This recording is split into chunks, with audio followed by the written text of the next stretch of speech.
Hi, Dave with Align Therapy here. I am here with Madeline. Madeline's agreed to be a model for me when we talk about what is good posture with scoliosis. It's kind of a loaded question because with scoliosis we have an abnormal posture because of the scoliosis. So what does good posture look like with scoliosis?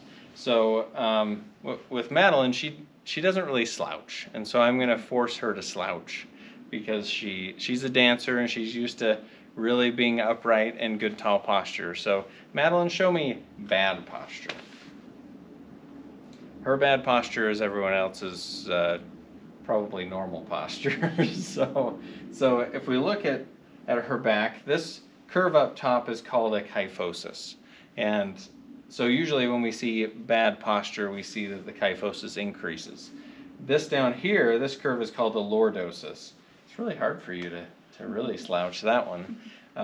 But usually with bad posture, the lordosis goes away and starts to become part of the kyphosis. So go ahead and sit tall, sit in your normal position.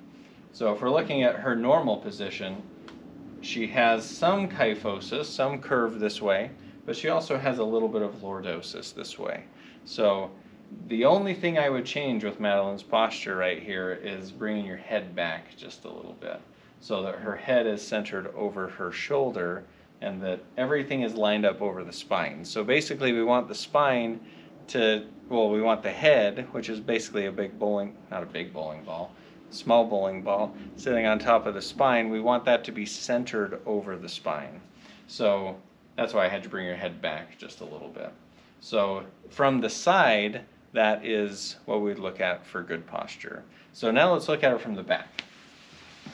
Or we can do that. That works perfect. So Madeline's scoliosis curve goes to the right in the thoracic spine, so it goes this way. And then she has a curve in the lumbar spine that goes to the left. The thoracic curve is the main curve, and the curve to the left in the lumbar spine is not the main curve, it's a smaller curve of the two. So if we're looking at posture in this direction, she's pretty balanced over her pelvis.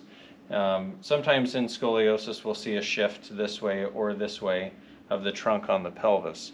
And so if we're starting at the base, the bottom of the spine, and working our way up, we want that pelvis or the base of the spine and the tower to be centered underneath the trunk.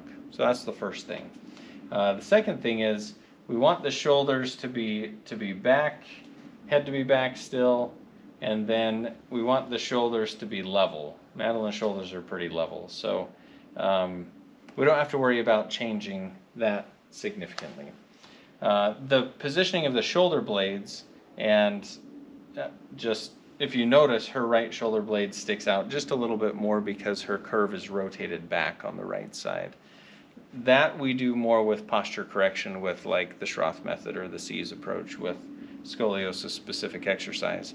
But mainly from the side, it's the kyphosis and lordosis. From the back, it's making sure that the trunk is centered over the pelvis. We don't really have to work a whole lot with Madeline because she has perfect posture anyway. But thank you for being my model, Madeline, and hopefully this helps to know what good posture is, because really with scoliosis it's hard to know sometimes what good posture is. And hopefully this is helpful. If you have any questions, you can refer to our website, and thanks for watching.